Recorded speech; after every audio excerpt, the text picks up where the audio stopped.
Jangan lupa untuk subscribe YouTube Berazam.com dan pastikan untuk menyalakan notifikasi. Sebuah masyarakat yang berlaku serta memiliki sanksi dan juga belum dikodifikasikan. Menurut Dr. Sukanto, yaitu kompleks adat-adat yang pada umumnya tidak dikitabkan, tidak dikodifikasikan, dan bersifat paksaan. Menurut Hazairin, yaitu kaidah-kaidah kesusilaan yang kebenarannya telah mendapatkan pengakuan di dalam masyarakat adat.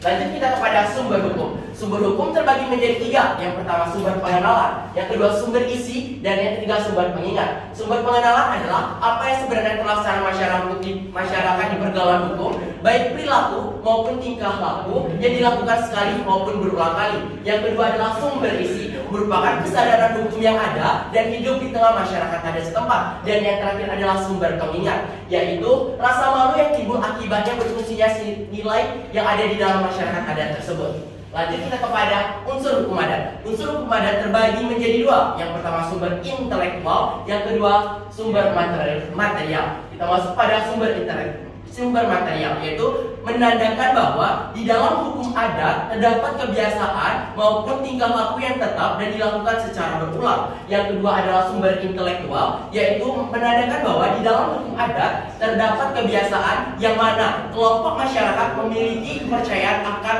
sesuatu hal yang bersifat objektif. Masuk kita kepada corak hukum adat. Corak hukum adat terbagi menjadi 5 lagi. Yang pertama religius, yang kedua kemasyarakatan, yang ketiga demokrasi, yang keempat kontan, dan yang terakhir adalah konkret. Yang pertama adalah religius, berdasarkan kepercayaan tradisional masyarakat Indonesia yang memiliki keyakinan akan kekuatan gaib seperti halnya kehidupan manusia, alam, arwah nenek moyang, dan kehidupan lainnya. Yang kedua adalah kemasyarakatan. Kehidupan manusia dilihat berdasarkan kelompok maupun satu kesatuan yang konkret. Yang ketiga adalah demokrasi. Segala sesuatu harus diselesaikan dengan menjunjung tinggi nilai kebersamaan dan kepentingan bersama sesuai dengan asas permusyawaratan dan perwakilan di dalam sistem pemerintahan. Yang keempat adalah kontan.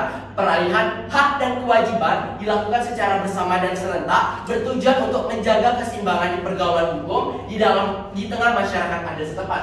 Dan yang terakhir adalah konkret. Setiap perbuatan dan keinginan harus dilakukan dengan benda ataupun bentuk wujud maupun nyata.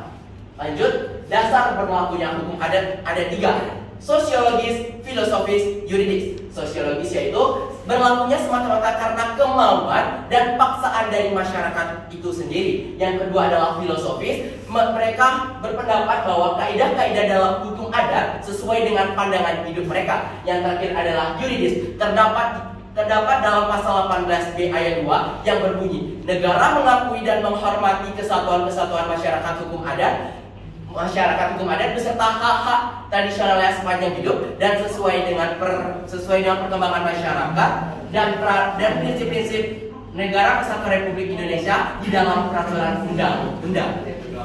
Oke, baiklah, sekian presentasi dari kami. Mohon maaf ya.